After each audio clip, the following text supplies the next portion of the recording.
नमस्कार। नेपाल टेलिभिजन समाचारमा यहाँलाई स्वागत छ। म सुरेन्द्र पौडेल र म श्वेता सिन्हा। सुरुमा प्रमुख समाचार।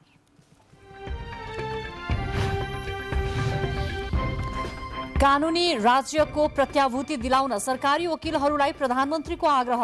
न्यायालयको समस्या समाधानमा सघाउन प्रधानमन्त्रीलाई महान्यायाधिवक्ताको अनुरोध। राष्ट्रिय पुनर्निर्माण प्राधिकरणको 6 वर्ष कार्यकाल सम्पन्न। पुनर्निर्माण प्राधिकरणको बाँकी जिम्मेवारी विपद जोखिम न्यूनीकरण प्राधिकरणलाई हस्तान्तरण। मतगणनासँगै सम्पन्न भयो नेपाली कांग्रेस महाधिवेशनको निर्वाचन। 135 सदस्यीय केन्द्रीय समिति निर्वाचितहरूलाई भोलि प्रमाणपत्र प्रदान गरिने। प्रदेश नम्बर 2 को नामकरण गर्न विभिन्न 5 वटा नाम प्रस्तावित नामहरूमाथि प्रदेशसभा बैठकमा भोलि छलफल हुने।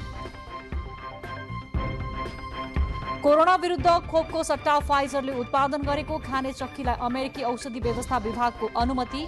प्लाक्सोभिड चक्की 12 वर्षमाथिकाले खान पाउने। र नेपालको एसियन सिनियर सेन्ट्रल जोन महिला भलिबल च्यालेन्ज कपमा विजयी सुरुवात। श्रीलङ्का 3-2 को सेटमा पराजित।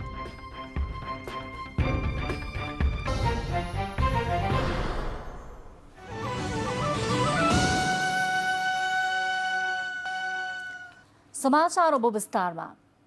प्रधानमन्त्री शेरबहादुर देउवाले कानूनी राज्यको प्रत्याभूति दिलाउन महान्यायाधिवक्ताको कार्यालयको भूमिका महत्त्वपूर्ण हुने बताउनु भएको छ। महान्यायाधिवक्ताको कार्यालयको 71औं स्थापना दिवसको अवसरमा आयोजित कार्यक्रममा प्रधानमन्त्री देउवाले विधिको शासन र कानूनी राज्यको सुनिश्चितता प्रदान गर्न र मानव अधिकारको रक्षा गर्दै कानूनी सेवा पुर्याउन व्यावसायिक र कर्तव्यनिष्ठ भएर लाग्न सम्पूर्ण सरकारी वकिलहरूलाई आग्रह गर्नुभयो। प्रधानमन्त्री देउवाले विधिको शासन र कानूनी राज्य नै लोकतन्त्रको आधार स्तम्भ रहेकोले त्यसको संरक्षण र प्रवर्धनमा महान्यायाधिवक्ताको कार्यालय सफल हुने विश्वास व्यक्त गर्नुभयो।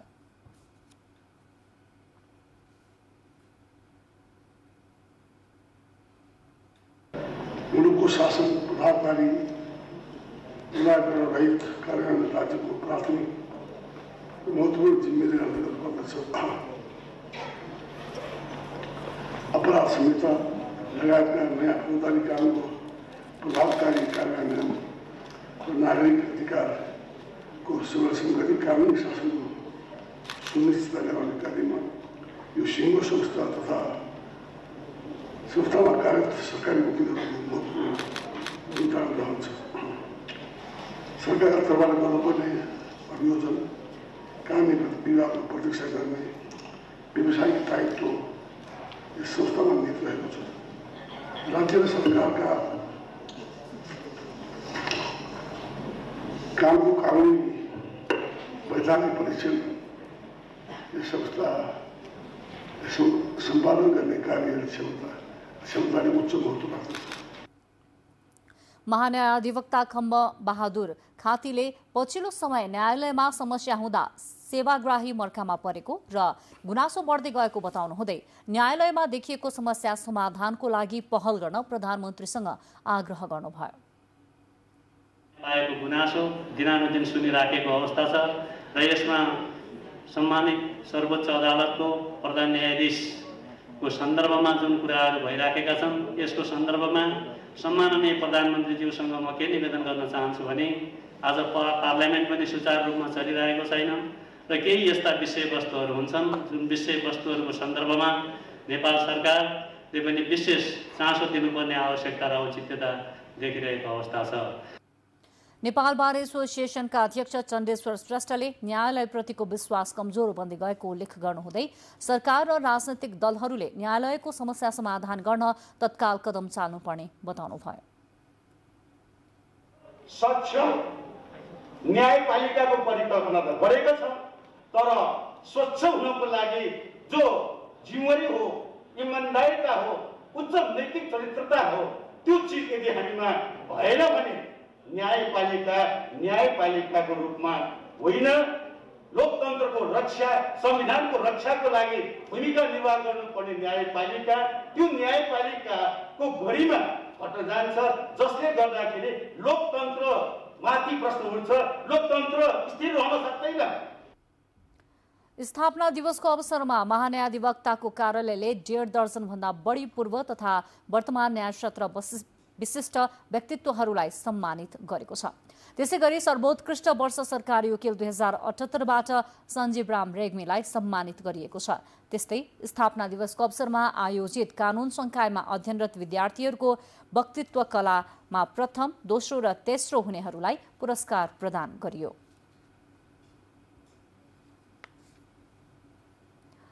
राष्ट्रिय पुनर्निर्माण प्राधिकरण अन्तर्गत भइरहेका कार्य तथा हक र दायित्वहरू गृह मन्त्रालय अन्तर्गत रहेको राष्ट्रिय विपद जोखिम न्यूनीकरण तथा व्यवस्थापन प्राधिकरणलाई हस्तान्तरण गरिएको छ। सिंहदरबारमा आयोजित हस्तान्तरण तथा बहिर्गमन कार्यक्रममा गृहमन्त्री बालकृष्ण खाँडको उपस्थितिमा प्राधिकरणका कार्यकारी निर्देशक सुशील गेवालीले विपद जोखिम प्राधिकरणका कार्यकारी प्रमुख अनिल पोखरेललाई सम्बन्धित सामग्रीहरू हस्तान्तरण गर्नुभयो। विश्व ब्याङ्कसँगको सम्झौता बमोजिम कार्यान्वयन भइरहेका भूकम्पीय आवास पुनर्निर्माण आयोजना तथा MDTFसँग सम्बन्धित प्राविधिक सहयोग, शोध भर्ना र प्रतिवेदन सम्बन्धी कार्य पनि राष्ट्रिय विपद जोखिम न्यूनीकरण तथा व्यवस्थापन प्राधिकरणले हेर्नेछ। कार्यक्रममा गृहमन्त्री खाँडले प्राधिकरणले 6 वर्ष कार्यकालमा अन्तर्राष्ट्रिय क्षेत्रका प्राज्ञले समेत अनुसन्धान गर्न योग्य काम गरेको भन्दै प्रशंसा गर्नुभयो। उहाँले भूकम्पले क्षति पुर्याएका भौतिक संरचना तथा पुरातात्विक महत्त्वका संरचनाको निर्माण ज्यादै जटिल र चुनौतीपूर्ण भए पनि प्राधिकरणले मन लगाएर पूरा गरेको बताउनुभयो। कारणले पुगेको क्षतिको तथ्याङ्क र यसको पुनर्निर्माण भएको निर्माणको तथ्याङ्क नेपालीहरूका लागि पनि सदैव अध्ययन, विश्लेषण र अनुसन्धान गर्न सकिने अवस्थामा तपाईहरुले पुर्याउनु भएको छ। पुनर्निर्माण प्राधिकरणका कार्यकारी निर्देशक गेवालीले भूकम्पपछिको पुनर्निर्माणमा सबैको सहयोग प्राप्त गरेकाले सफलतापूर्वक काम गर्न सफल भएको बताउनुभयो। प्राधिकरणले सुरु गरेको यो अभियानमा चाहिँ तपाईहरुले चाहिँ एकसाथ चाहिँ त्यो अभियानमा साथ दिएर चाहिँ जुन खालको परिणाम निकाल्नु भएको छ, यसको यो परिणामका निम्ति म तपाईहरुलाई पनि चाहिँ हार्दिक रूपमा बधाई दिन चाहन्छु, धन्यवाद ज्ञापन गर्न चाहन्छु। पुनर्निर्माण प्राधिकरणको समयावधि भोलि सकिँदैछ।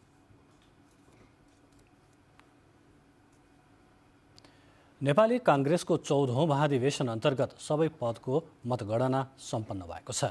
पदाधिकारी सहित केन्द्रीय सदस्यको मतगणना आज सकिएपछि 135 सदस्यीय केन्द्रीय कार्यसमिति औपचारिक रूपमा बनेको छ।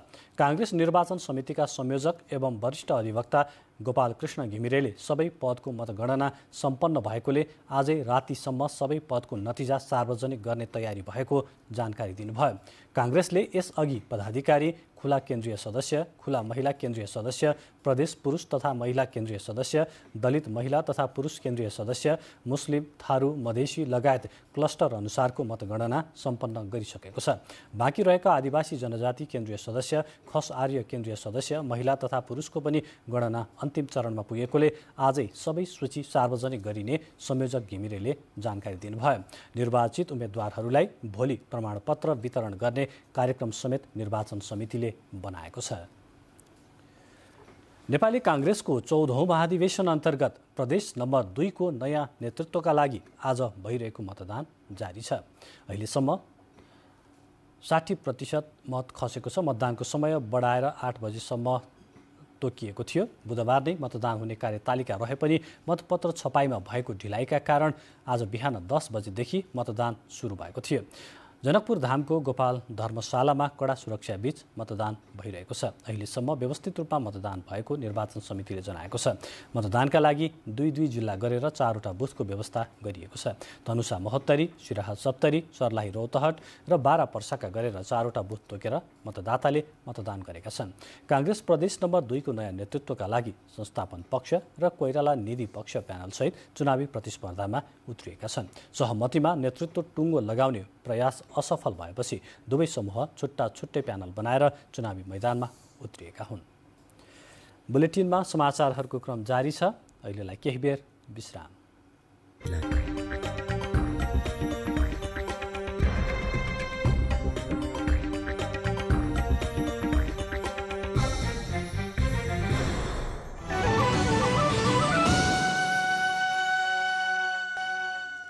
अब बाँकी समाचार।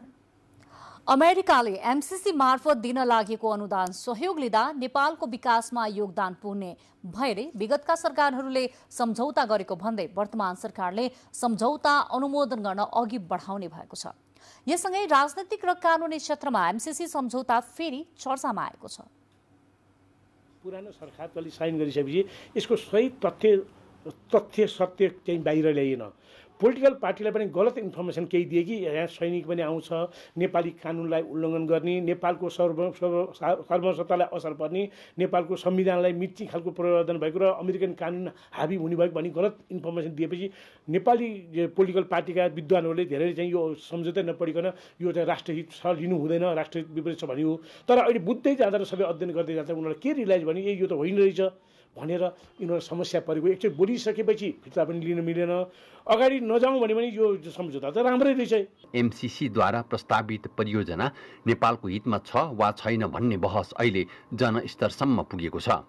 विद्युतीय प्रसारण लाइन र सडक विस्तारका लागि अमेरिकी अनुदान निर्धारित शर्त बमोजिम लिने वा शर्तहरू सुधारेर लिने भन्ने बारेमा दलहरू दुई ध्रुवमा बाँडिएपछि जनस्तरमा पनि बहस हुन थालेको छ। सन्धि ऐनको दफा 9 बमोजिम ती कानुनहरू विशेष कानुन सरह हुन्छन्, तर संविधान अनुदान माथि हुँदैनन्। तर यो सम्झौतामा धारा 7 नै उल्लेख गरेको, सम्झौताको 7मा दफा 7 भन्नुहोस्, त्यसमा उल्लेख गरेको चाहिँ यो सम्झौता र पछि चाहिँ डेभलप हुने कानुनहरू त्यससँग सम्बन्धित अमेरिकामा डेभलप हुने पनि त्यो राष्ट्रिय कानुनभन्दा माथि हुने त्यो सुपरसिड चाहिँ उल्लेख गर्ने भन्ने पनि भयो हुनाले यो चाहिँ वास्तव सभरेन कन्ट्रीलाई चाहिँ मिल्ने कुरा होइन।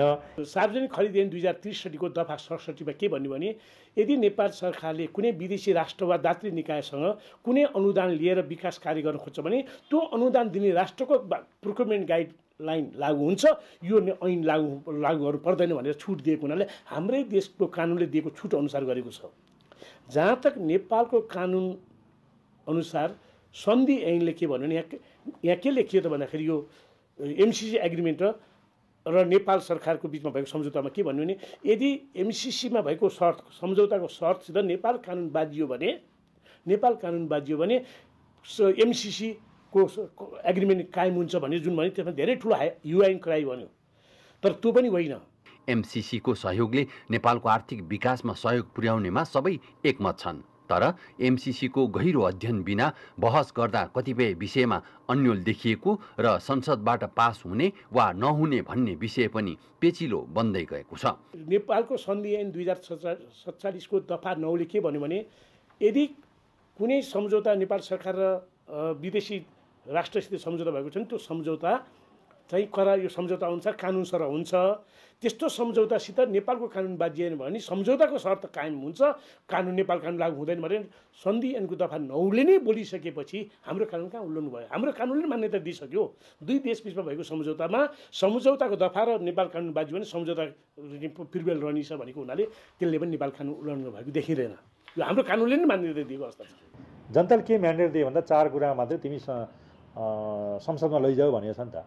प्राकृतिक स्रोतको बाँडफाँड या मैत्री सन्धिहरू, शान्ति सन्धिहरू जति कुराहरू छन् नि त्यो कुरामा चाहिँ परिभाषित गर्यो, त्यसभित्र पर्यो भने एउटा कुरा हो।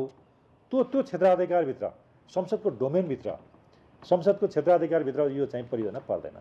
एकातिर एउटा परियोजना संसदबाटै पास गर्नुपर्नको कारण दलहरूले नागरिकलाई बुझाउनु पर्ने र अर्कोतिर प्रसारण लाइन विस्तारमा भारत सरकारको सहमति लिनुपर्ने जस्ता विषयमा थप प्रश्न पार्नुपर्नेमा कानुनविदहरूले जोड दिनुभएको छ। अमेरिका र नेपाल बीचमा भएको जुन अनुदान सम्झौतामा भारतको सहमति लिनु पर्दैन, किन हामी सोभरेन कन्ट्री भएको लिनुपर्ने अवस्था पनि आउँदैन, लिनु पनि हुँदैन। मात्र के भन्ने हो भने त्यो सम्झौतामा भारत सरकार र नेपाल सरकार बिच जुन अनुदान जुन ट्रान्समिसन लाइन बन्दैछ त्यो बन्दैछ है भन्ने सम्झौता तिमीले गरेको छ भने हामीलाई देखाऊ है। यदि तिमीले यस्तो सम्झौता नगर्ने नै हो भने हामीले पैसा किन हाल्ने, भोलि हाम्रो पैसा वेस्ट हुन्छ। त्यसरी तिमीले सम्झौता गरेको छ भने त्यसको प्रमाण हामीले देखाऊ मात्रै भनेको हो। यो चाहिँ लिख देऊ र मेमोराइज गर, तर यो हाम्रो सम्झौतालाई भारतले स्वीकृति दिनुपर्छ भनेको होइन। त्यो भनेको भए अर्को कुरा हो, तर मैले त्यो देख्दिनँ। मैले जुन अध्ययन गरेको छु 16वटा अनुसूचीदेखि लिएर एज ए होल चाहिँ मैले जति चाहिँ अङ्ग्रेजी नेपाल सबै अध्ययन गरेको छु। त्यो अवस्थामा होइन। यो सम्झौता गर्दाखेरि इन्डियाको पनि सहमति चाहिँ लिनुपर्ने दुई तीन ठाउँ नै त्यो चाहिँ कुरा राखियो हुनाले यदि नेपाल र इन्डियाको बुटोलदेखि गोरखपुरसम्मको त नेपाल र इन्डियाको सरोकार विषय हो नि, नेपालको बुटोलसम्म भयो भने या भरेवासम्म भयो भने त्यस पछाडिको कुरा त नेपाल र इन्डिया बिचमा फेरि अर्को सम्झौता गर्ने र या त्यो चाहिँ इन्डिया के अरे अमेरिकाले नै त्यहाँसम्म पुर्याउने भयो भने ट्राइपार्टी एग्रिमेन्टको क्षेत्राधिकारी पर्छ। एमसीसी कार्यान्वयन सन्दर्भमा राखिएका कानुनी व्यवस्थाका बारेमा जानकार कानुनविदहरूको धारणा पनि फरक देखिएको छ। कानुनी व्यवस्थाका बारेमा आम नागरिकलाई तथ्य बुझाउनुभन्दा सुनेको लहलहैमा धारणा बनाएर प्रचारमा उत्रँदा आम नागरिकमा अन्यल थपिएको छ। विद्यमान अन्यल चिरेर यथार्थलाई राजनैतिक स्वार्थभन्दा माथि उठेर नागरिकलाई बुझाउने जिम्मेवारी दलहरूको हो भन्ने बुझाइ कानुन व्यवसायीहरूको छ। क्यामेरामा प्रद्युम्न मिश्र, राम थापा र बद्री गौतम, नेपाल टेलिभिजन, काठमाडौँ। प्रतिनिधि सभाको शिक्षा तथा स्वास्थ्य समितिले क्याम्पसहरूले चिकित्सा शिक्षाको शुल्क निर्धारित रकमभन्दा बढी लिएको सम्बन्धमा सत्य तथ्य छानबिन गरी जानकारी गराउन सरकारलाई निर्देशन दिएको छ। सिंहदरबारमा बसेको समिति बैठकले केही मेडिकल कलेजले चिकित्सा शिक्षाको शुल्कका विषयमा छानबिन गर्दै प्रतिवेदन पेश गर्न सरकारलाई निर्देशन दिएको हो। बैठकले संघीय शिक्षा विधेयक यथाशीघ्र संसदमा पेश गर्न पनि निर्देशन दिएको छ। बैठकमा शिक्षा विज्ञान तथा प्रविधि मन्त्री देवेन्द्र पौडेलले शिक्षासँग सम्बन्धित सबै प्रकारका समस्या समाधानमा सरकार प्रतिबद्ध रहेको बताउनुभयो।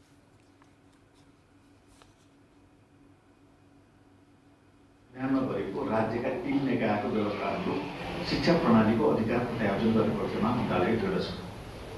स्थानीय पालिका अथवा स्थानीय सरकार, त्यसपछि गएर प्रदेश सरकार र संघीय सरकारको जुन व्यवस्था संविधानले गरेको छ त्यो व्यवस्था कार्यान्वयन गर्ने चरणमा छौँ। बैठकमा सांसद खगराज अधिकारीले +2 लाई माध्यमिक स्तरमा ल्याइसकेकाले एसईईलाई खारेज गर्नुपर्ने बताउनुभयो। सांसद गिरिराज मणि पोखरेलले मेडिकल शिक्षा अध्ययनका लागि पूर्वाधार निर्माणमा भएका व्यवस्थाबारे अध्ययन गर्दै स्वास्थ्य क्षेत्रको जनशक्ति उत्पादनमा जोड दिनुपर्ने बताउनुभयो। कानुन, न्याय तथा संसदीय मामिला मन्त्री दिलेन्द्र प्रसाद बडुले संसद अवरुद्ध भइरहेकोले महत्त्वपूर्ण विधेयकहरू अघि बढाउन नसकिएको बताउनु भएको छ।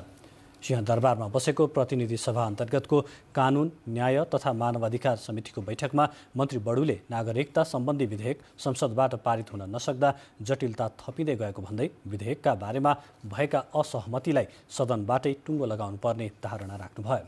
नागरिकता उपलब्ध गराउने विषयमा देखिएका जटिलता फुकाउनका लागि पनि राजनैतिक दलहरूबीच सहमति हुनुपर्ने मन्त्री बडुको भनाइ छ। बैठकमा गृह सचिव टेकनारायण पाण्डेले नागरिकता सम्बन्धी समस्या अत्यन्तै जटिल रहेको भन्दै यसलाई चाँडोभन्दा चाँडो टुङ्गोमा पुर्याउनु पर्ने बताउनुभयो। बैठकमा सभापति कृष्णभक्त पोखरेलले कानुन, न्याय तथा संसदीय मामिला मन्त्री बडुलाई नागरिकता सम्बन्धी विधेयक संसद बैठकमा पेश गर्न आग्रह गर्नुभएको थियो। प्रदेश नम्बर 2 को प्रदेशसभा बैठकमा प्रदेशको नामकरणका लागि विभिन्न 4वटा नाम पेश भएका छन्। आज बसेको प्रदेशसभा बैठकमा विविध दलका प्रदेशसभा सदस्यले प्रदेशको नामकरणका लागि 4वटा नाम पेश गर्नुभएको हो। बैठकमा सत्तारूढ जनता समाजवादी पार्टीका प्रदेशसभा सदस्य शैलेन्द्र कुमार यादव र नेकपा माओवादी केन्द्रका भरत शाहले प्रदेश नम्बर 2 को नाम मध्य प्रदेश राख्नुपर्ने प्रस्ताव गर्दा प्रतिपक्षी दल लोकतान्त्रिक समाजवादी पार्टीले त्यसलाई समर्थन गरेको छ। बैठकमा सत्तारूढ दल नेकपा एकीकृत समाजवादी पार्टीका प्रमोद कुमार यादवले प्रदेशको नाम जानकी प्रदेश राख्नुपर्ने प्रस्ताव गर्दा अर्का सत्तारूढ दल नेपाली कांग्रेसका शिवचन्द्र चौधरीले मिथिला भोजपुरा प्रदेश नामको प्रस्ताव पेश गर्नुभएको छ। कांग्रेसकै राजेश्वर प्रसाद शाहले भने मध्य मधेस प्रदेश नामको प्रस्ताव गर्नुभएको छ। नेकपा एमालेको तर्फबाट प्रस्ताव गरिएको नामकरणको प्रस्ताव भने आज पेश हुन सकेन। प्रस्तावित नामहरूबारे प्रदेशसभा बैठकमा भोलि छलफल हुनेछ। समाचारहरूको क्रम जारी छ, फेरि केही बेर विश्राम।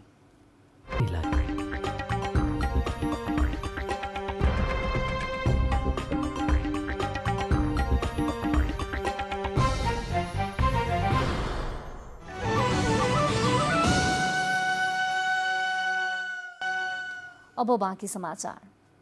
सर्वोच्च अदालतले कुख्यात अन्तर्राष्ट्रिय अपराधी शोभराज गुरमुखलाई ज्येष्ठ नागरिकले पाउने सुविधा पाउनुपर्ने हो कि होइन 3 दिनभित्र लिखित जवाब पेश गर्न सरकारलाई आदेश दिएको छ। न्यायाधीश अनिल कुमार सिन्हाको एकल इजलासले आज उक्त विषयमा 3 दिनभित्र लिखित जवाब पेश गर्न सरकारका नाममा कारण देखाउ आदेश जारी गरेको हो। ज्येष्ठ नागरिकले पाउनुपर्ने सुविधा अनुसार आफूले कैद भुक्तान गरिसकेकोले रिहा हुनुपर्ने भन्दै शोभराजले बन्दी प्रत्यक्षीकरणको रिट दायर गरेका हुन्। पूर्व प्रधानमन्त्री एवं नेपाली कांग्रेसका संस्थापक नेता कृष्णप्रसाद भट्टराईको 98औं जन्म जयन्ती विभिन्न कार्यक्रमको आयोजना गरी मनाइएको छ। किशुनजीका नामले परिचित सन्त नेता भट्टराई राजनीतिमा निष्ठा र मूल्य मान्यताप्रतिको प्रतिबद्धताकै कारण पञ्चायती तानाशाही शासन व्यवस्थामा 14 वर्ष जेल बस्नु भएको थियो। उहाँले 2047 सालको संविधान निर्माण र कार्यान्वयनमा महत्वपूर्ण भूमिका निर्वाह गर्नुभएको थियो। भट्टराईको विक्रम सम्वत 2067 साल फागुन 20 गते निधन भएको थियो। नेपालमा पछिल्लो 24 घण्टामा 293 जनामा कोरोना भाइरसको संक्रमण पुष्टि भएको छ। स्वास्थ्य तथा जनसङ्ख्या मन्त्रालयका अनुसार देशभरका विभिन्न प्रयोगशालामा गरिएको 9510 PCR परीक्षण नमुनामा 241 र 2116 एन्टिजेन नमुना परीक्षण गर्दा 52 जनामा संक्रमण भेटिएको हो। पछिल्लो 24 घण्टामा थप 2 जना कोरोना संक्रमितको मृत्यु भएको छ। सोही अवधिमा मुलुकका विभिन्न अस्पतालबाट 263 जना कोरोना संक्रमण मुक्त भएको मन्त्रालयले जानकारी दिएको छ। निको हुने दर 98% रहेको मन्त्रालयको तथ्याङ्क छ। सरकारले कोभिड विरुद्धको खोपको बुस्टर डोजको तयारी थालेको छ। विश्व स्वास्थ्य संगठनको अनुमति पाएमा पुस महिनाको अन्तिम साताबाट बुस्टर डोज दिने तयारी मन्त्रालयले गरेको छ। बुस्टर डोजको तयारी कसरी हुँदैछ त? हेरौँ कोरोना केयर।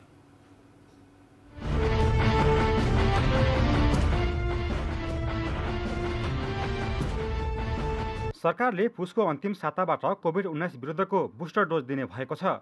विश्व स्वास्थ्य संगठनले अनुमति दिएको खण्डमा सो समयमा बुस्टर डोज खोप लगाउन सुरु गर्ने स्वास्थ्य तथा जनसङ्ख्या मन्त्री विरोध खतिवड़ाले जानकारी दिनुभयो। पहिलो चरणमा फ्रन्टलाइनमा खटिने स्वास्थ्यकर्मी, सुरक्षाकर्मी, कर्मचारी वृद्ध हुँदै सम्पूर्ण नागरिकलाई बुस्टर डोज दिने योजना रहेको मन्त्री खतिवड़ाले जानकारी दिनुभयो। प्रथम चरणमा फ्रन्टलाइनमा बसेका स्वास्थ्यकर्मी, सुरक्षा निकाय, कर्मचारी, त्यसपछि वृद्ध बालबालिका हुँदै हामी क्रमशः सम्पूर्ण नागरिकलाई सम्पूर्ण स्वस्थ जीवन जिउने वातावरण र भाइरसको सुरक्षाको वातावरण सिर्जना गर्ने कुरा यहाँहरूलाई विश्वास दिलाउन चाहन्छु र सरकार यसमा सजग छ र तयारी हालतमा पनि भएको कुरा यहाँहरूलाई जानकारी गराउन चाहन्छु।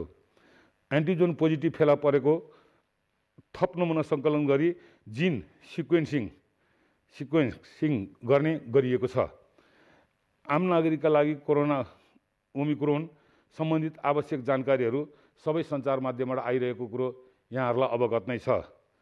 अन्तमा अस्पतालहरूलाई आवश्यक जनशक्ति सरसामग्रीहरूसहित तयारी अवस्थामा रहन निर्देशन दिएको र तयारी हालतमा राखिएको कुरा समेत यहाँहरूलाई जानकारी गराउन चाहन्छु। खुल्ला सीमाबाट आवजात गर्दा खोप लगाएको प्रमाणपत्र, PCR रिपोर्ट लगायत आफूसँग भएका कागजात बोकेर हिँड्न पनि उहाँले आह्वान गर्नुभयो। नाकाहरूमा समेत खोप केन्द्र राखिएकाले पहिलो डोज पनि खोप नलगाएकाले पहिलो र दोस्रो डोज खोप लगाउन बाँकीले खोप लगाउन समेत उहाँले आग्रह गर्नुभयो। विद्यालयको खोप केन्द्रमा विद्यार्थीलाई मात्रै नभई 12 देखि 17 वर्ष उमेर समूहका सबैलाई खोप दिने स्वास्थ्य तथा जनसङ्ख्या मन्त्री विरोध खतिवड़ाले बताउनु भएको छ। सकभर यसबाट बच्नको लागि, ओहोरदोहोर गर्नको लागि एकपटक खोप नलगाएकाहरूले प्रथम खोप लगाउनुहोस्, एकपटक लगाइसकेकाले दोस्रो खोप लगाउनुहोस् भन्ने म आह्वान गर्न चाहन्छु र आवश्यकता अनुसार विश्व स्वास्थ्य सङ्गठनले अनुमति दिएको खण्डमा हामी बुस्टर डोज खोप पनि आउँदो केही समयपछि अर्थात्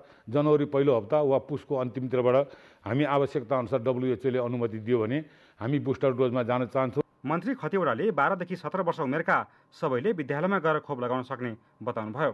बालबालिकालाई खोप लगाउने वातावरण बनाउन शिक्षक तथा अभिभावकहरूलाई उहाँले आग्रह गर्नुभयो। यसैगरी स्वास्थ्य तथा जनसङ्ख्या मन्त्री खतिवड़ाले विश्वव्यापी चुनौतीका रूपमा देखा परेको कोरोना भाइरस नियन्त्रणमा सरकार क्रियाशील रहेको बताउनु भएको छ। उहाँले छिटोभन्दा छिटो नेपाललाई कोरोना मुक्त पार्ने ध्येयका साथ स्वास्थ्य सेवालाई प्रभावकारी, जनमुखी, सर्वसुलभ र जनउत्तरदायी बनाउन सरकारको ध्यान केन्द्रित भएको बताउनुभयो। हाल 18 वर्ष माथि उमेर समूहका लागि हामीले कोभिसिल्ड र भेरोसेल खोप लगाएका थियौँ, फेरि पनि अझ पनि लगाउँदैछौँ।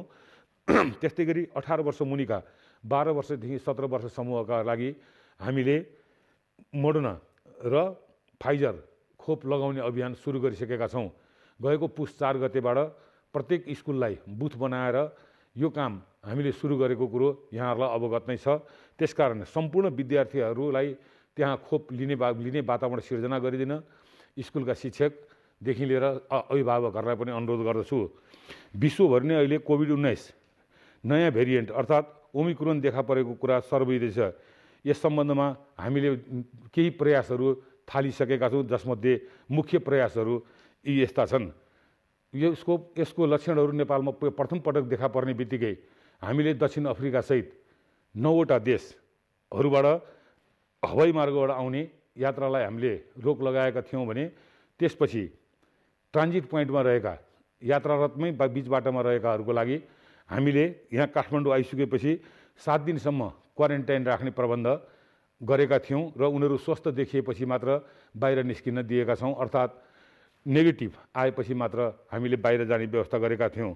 जनस्वास्थ्यका मापदण्डको पालना र कोभिड-19 विरुद्धको खोप अभियानमा सक्रिय सहभागिताले नै कोरोना नियन्त्रणमा सहयोग मिल्ने उल्लेख गर्दै मन्त्री खतिवडाले सर्वसाधारणलाई सहज हुने गरी खोप केन्द्र मार्फत सरकारले निःशुल्क खोप उपलब्ध गराउँदै आएको बताउनुभयो।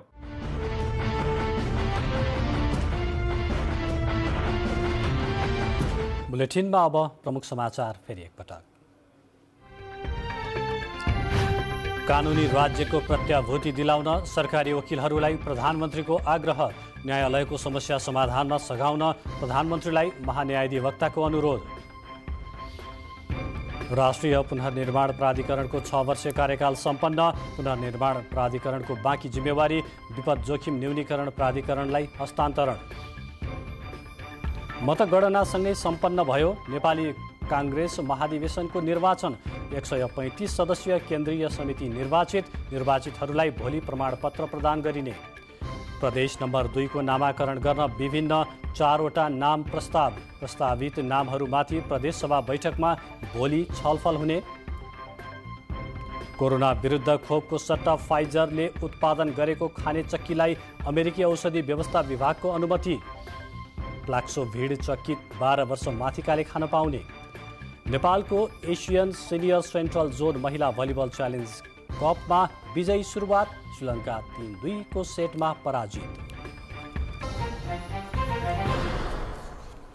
शहरी विकास मन्त्री रामकुमारी झाँक्रीले ऐतिहासिक पुरातात्विक तथा सांस्कृतिक सम्पदा संरक्षणमा सरकारसँगै समुदायको पनि दायित्व हुने बताउनु भएको छ। टेकु पचले क्षेत्रको पुनर्निर्मित ऐतिहासिक सांस्कृतिक र पुरातात्विक सम्पदा उद्घाटन तथा हस्तान्तरण समारोहमा आज उहाँले यस्तो कुरा बताउनु भएको हो। अधिकार सम्पन्न बागमती सभ्यता एकीकृत विकास समिति अन्तर्गतको बागमती सुधार आयोजनाले उक्त क्षेत्रको पुनर्निर्माण सम्पन्न गरी सरकारी र निजी गुठी संस्थालाई हस्तान्तरण गरेको छ। आयोजनाले संरचना हस्तान्तरण गरेसँगै दायित्व नसकिने उल्लेख गर्दै उहाँले हस्तान्तरण पछिको सञ्चालनको तरिका बनाउन सके मात्र दिगो व्यवस्थापन हुने पनि बताउनुभयो। भूकम्पले क्षति पुगेको ऐतिहासिक रानी पोखरी र पोखरीको बीच भागमा रहेको बालगोपालेश्वर मन्दिरको पुनर्निर्माणपछि औपचारिक रूपमा काठमाडौँ महानगरपालिकालाई जिम्मेवारी हस्तान्तरण गरिएको छ। राष्ट्रिय पुनर्निर्माण प्राधिकरणका कार्यकारी निर्देशक सुशील गेवालीले काठमाडौँ महानगरपालिकाका प्रमुख विद्यासुन्दर साक्यलाई रानी पोखरी हस्तान्तरण गर्नुभएको हो। कार्यक्रममा गेवालीले रानी पोखरीमा पानी राख्न निकै समस्या भएपछि विभिन्न प्रविधिका साथ पानी अड्याउने कार्य सफलताका साथ सम्पन्न गरेको बताउनुभयो।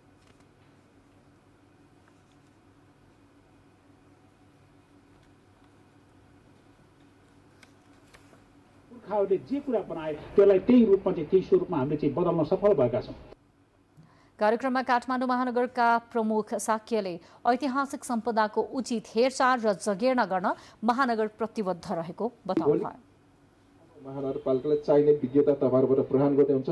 सल्लाह सुझाव दिएर सिङ्गो काठमाडौँ तपाईँहरूको माटो। आफ्नो समयावधि सकिने लाग्दा प्राधिकरणले महानगरलाई रानी पोखरी हस्तान्तरण गरेको हो। पुराना राजनीतिज्ञ बद्री प्रसाद खतिवड़ाले लेख्नु भएको अभियन्ता शीर्षकको पुस्तक सार्वजनिक भएको छ। खतिवड़ाको 88औं जन्मदिनको अवसर पारेर 25 अध्यायको 258 पृष्ठको पुस्तक सार्वजनिक गरिएको हो। पुस्तकमा उहाँले आफ्ना बाल्यकालका घटना तथा जागिरका अनुभव, राजनीतिका कुरा समेटेका छन्। नेकपा एकीकृत समाजवादीका वरिष्ठ नेता एवं पूर्व प्रधानमन्त्री झलनाथ खनालले पुस्तक विमोचन गर्नुभयो। कार्यक्रममा नेता खनाल, साहित्यकार डाक्टर नवराज खतिवड़ा लगायत वक्ताले लेखकले सबैलाई प्रेरणा दिने खालको पुस्तक लेख्नु भएको टिप्पणी गर्नुभयो। एउटा महत्त्वपूर्ण ग्रन्थ हो नेपाली जनताको निम्ति, नेपाली पाठकहरूको निम्ति। वास्तवमा बद्री कमेडीको जीवन कसरी सुरुवात भएको थियो, कसरी अगाडि बढ्दै आयो, कस्ता श्रृङ्खलाहरू उहाँले पार गर्नुभयो, कति दुःख कष्टहरू पार गर्नुभयो, उहाँको जीवनमा के किसिमका सङ्घर्षका श्रृङ्खलाहरू प्रकट भए र अहिले उहाँ यहाँसम्म आइपुग्नुभयो। यो पुस्तकले उहाँको बारेमा गहिरो गरी हामीलाई परिचय दिनेछ। लेखक खतिवडाले आफ्नो जीवनको सङ्घर्षदेखि नेपाली राजनीतिका महत्त्वपूर्ण कुराहरू पुस्तकमा समेटिएको बताउनुभयो। नेपालमा 7 सालदेखि घटना गर्ने हो भने 7 दशक बित्यो। 7 दशकमा हामीले जिम्मा दिएका नेतृत्वहरूले, पार्टीहरूले किन दलितलाई मुक्त गरेनन्? यो सवाल जिउँदो छ। लेखक खतिवडा स्वास्थ्य मन्त्री विरोध खतिवडाका पिता हुनुहुन्छ।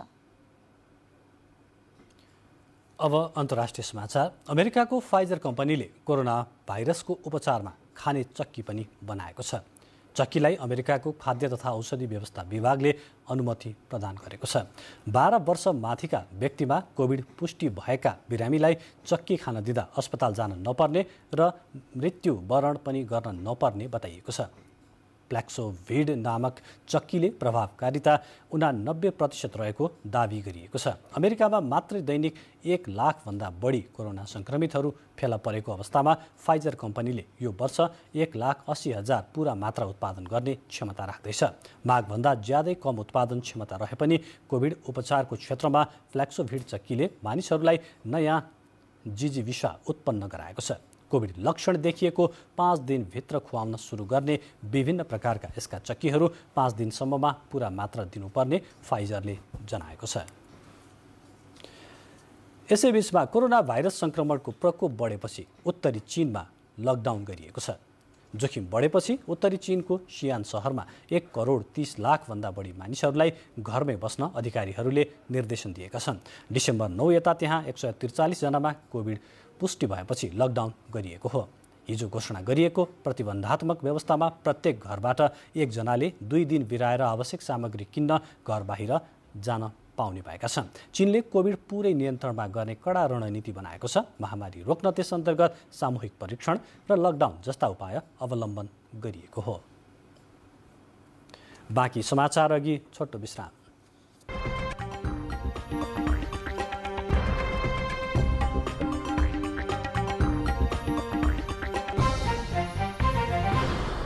अब आर्थिक समाचार।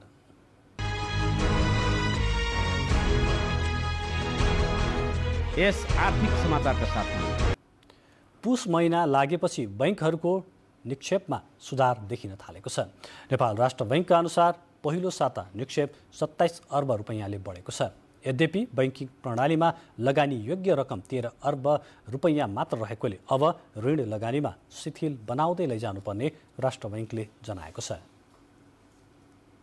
देशको अर्थतन्त्रको अधिकांश सूचक कमजोर अवस्थामा रहेको सरकारकै एउटा निकायको तथ्याङ्कले देखाएको छ। कोरोनाले थलिएको मुलुकको अर्थतन्त्र पुनरुत्थानको चरणमा रहेकाले अधिकांश सूचक कमजोर देखिनु स्वाभाविक भएको नेपाल राष्ट्र बैंकले जनाएको छ। अहिले बैंकिङ प्रणालीमा ऋण लगानी गर्ने रकम 13 अर्ब रुपैयाँ मात्र छ। यसकारण ऋण लगानीमा सुस्तता ल्याउनु पर्ने केन्द्रीय बैंकको ठहर छ। हिजो कोभिड-19ले गर्दा अर्थतन्त्र शिथिल थियो, आर्थिक गतिविधिहरू भएका थिएनन्। अब आर्थिक गतिविधि बिस्तारै बढ्दै जाँदाखेरि आयात बढ्ने, कर्जा प्रवाह बढ्ने हुन्छ। त्यसैको सूचकहरू, त्यसैको रिजल्टहरू देखिएको हो। अहिले आयात बढेको छ, त्यसलाई कर्जा प्रवाहले सपोर्ट गरेको छ, जसले गर्दा विदेशी विनिमय सञ्चितमा चाप परेको छ, स्वतन्त्र घाटा बढेको छ। अनि यो विप्रेषण अप्रवाह हैन आयात बढे अनुसार बढेको छैन। त्यसले गर्दा देखिएका केही सिम्पटमहरू हुन्। अब यो नयाँ चाहिँ होइन। चालु खाता र शोधनान्तर स्थिति घाटामा छ, जसले विदेशी मुद्राको सञ्चितमा चाप परेको छ। रेमिट्यान्स घटेको छ, निर्यात केही बढे पनि आयात ज्यादै उच्च छ। पुस लागेपछि 27 अर्ब निक्षेप सङ्कलन गरेका बैंकहरूले 7 अर्ब कर्जा प्रवाह गरेका छन्। तरलता समस्या समाधानका लागि राष्ट्र बैंकले 2500 अर्ब स्थायी तरलता सुविधा, 69 अर्ब ओभरनाइट रिपो, 2 खर्ब 20 अर्ब रिपो मार्फत र सोझै खरिद मार्फत 27 अर्ब रुपैयाँ प्रवाह गरिसकेको छ। Eliza Upreti, Nepal Television, Kathmandu. विराटनगरको आन्तरिक राजस्व कार्यालयमा रहेको राष्ट्रिय वाणिज्य ब्याङ्कको राजस्व सङ्कलनको काउन्टरको सेवा भरपर्दो राजस्व बुझाउन गएका सेवाग्राहीहरूलाई भरपर्दो नहुँदा राजस्व बुझाउन गएका सेवाग्राहीहरूलाई शास्ति भएको छ। सरकारलाई राजस्व बुझाउँदा नागरिकलाई सहज र सरल वातावरण बनाइदिनुपर्नेमा घण्टौं लाइनमा कुर्नुपर्ने गरी झन्झटिलो बनाएको भन्दै सेवाग्राहीले गुनासो गरेका छन्। 2 घण्टा लाइन यहाँ लाग्नुपर्छ, बिग्रियो भने अब खै अब फाइन भन्छ, त्यो फाइन त अब नतिर्नु पर्ने हो नि, त्यो सरकारले बुझ्नु।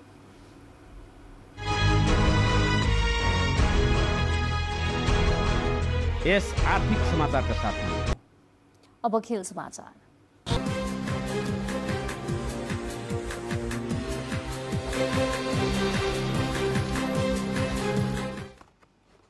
नमस्कार, खेलकुद समाचारमा स्वागत छ। नेपालको महिला भलिबल टोलीले एसियन सिनियर सेन्ट्रल जोन महिला भलिबल च्यालेन्ज कपमा विजयी सुरुवात गरेको छ। बंगलादेशको ढाकामा श्रीलङ्कालाई 3-2 को सेटमा पराजित गर्दै नेपालले सुखद सुरुवात गरेको हो। साबिक विजेता समेत रहेको नेपालले सुरुवाती 2 सेट गुमाए पनि उत्कृष्ट पुनरागमन गर्दै जित निकालेको थियो। पहिलो 2 सेट गुमाएको नेपालले त्यसपछिको 2 सेट क्रमशः जित्यो। समूह विजेताको रूपमा एपीएफ क्लब प्रधानमन्त्री कप महिला राष्ट्रिय क्रिकेट प्रतियोगिताको सेमिफाइनलमा प्रवेश गरेको छ। धनगढीको फाप्ला क्रिकेट मैदानमा गण्डकी प्रदेशलाई 117 रनले पराजित गर्दै लगातार तेस्रो जित सहित एपीएफ अन्तिम 4 मा पुगेको हो। पहिले ब्याटिङ गरेको एपीएफले निर्धारित 20 ओभरमा 4 विकेटको क्षतिमा 150 रन बनाएको थियो। खेलकुद समाचारमा अब एकछिन विज्ञापनपछि स्वागत छ। कोभिड-19 का कारण इंग्लिश प्रिमियर लीगमा लिभरपुल र लिड्स युनाइटेड तथा उल्फबर्ग र वाटफोर्ड युनाइटेड विरुद्धको खेल स्थगित भएको छ। लिभरपुलका अधिकांश खेलाडीमा संक्रमण देखिएका कारण खेल स्थगित गरिएको लीगले जनाएको छ। हाललाई क्लबका तालिमहरू समेत स्थगित गरिएको छ। यी दुवै खेल आइतबारका लागि तय भएको थियो। लीगमा 44 अङ्कसहित म्यान्चेस्टर सिटी शीर्ष स्थानमा छ। लिभरपुल भने 41 अङ्क सहित लीगको दोस्रो स्थानमा रहेको छ। खेलकुद समाचार आजलाई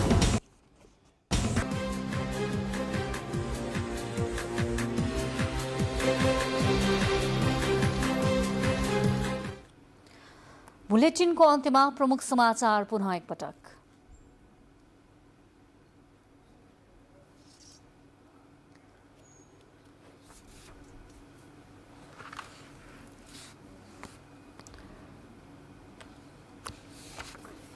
प्रमुख समाचार अघि मौसम अपडेट।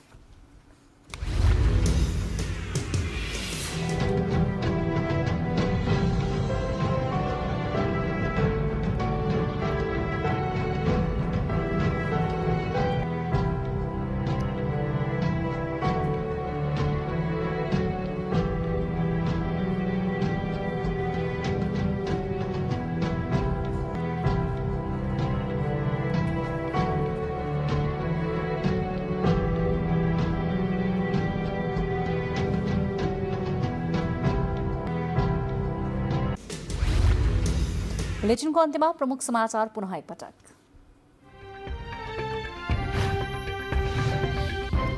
कानूनी राज्यको प्रत्याभूति दिलाउन सरकारी वकिलहरूलाई प्रधानमन्त्रीको आग्रह। न्यायालयको समस्या समाधानमा सघाउन प्रधानमन्त्रीलाई महान्यायाधिवक्ताको अनुरोध। राष्ट्रिय पुनर्निर्माण प्राधिकरणको 6 वर्षीय कार्यकाल सम्पन्न। पुनर्निर्माण प्राधिकरणको बाँकी जिम्मेवारी विपद जोखिम न्यूनीकरण प्राधिकरणलाई हस्तान्तरण। मतगणनासँगै सम्पन्न भयो नेपाली कांग्रेस महाधिवेशनको निर्वाचन। 135 सदस्यीय केन्द्रीय समिति निर्वाचितहरूलाई भोलि प्रमाणपत्र प्रदान गरिने। प्रदेश नम्बर 2 को नामकरण गर्न विभिन्न 4वटा नाम प्रस्तावित नामहरूमाथि प्रदेश सभा बैठकमा भोलि छलफल हुने। कोरोना विरुद्ध खोपको सट्टा फाइजरले उत्पादन गरेको खाने चक्कीलाई अमेरिकी औषधि व्यवस्था विभागको अनुमति। प्लाक्सोभिड चक्की 12 वर्षमाथिकाले खान पाउने। र नेपालको एसियन सिनियर सेन्ट्रल जोन महिला भलिबल च्यालेन्ज कपमा विजयी सुरुवात। श्रीलङ्का 3-2 को सेटमा पराजित।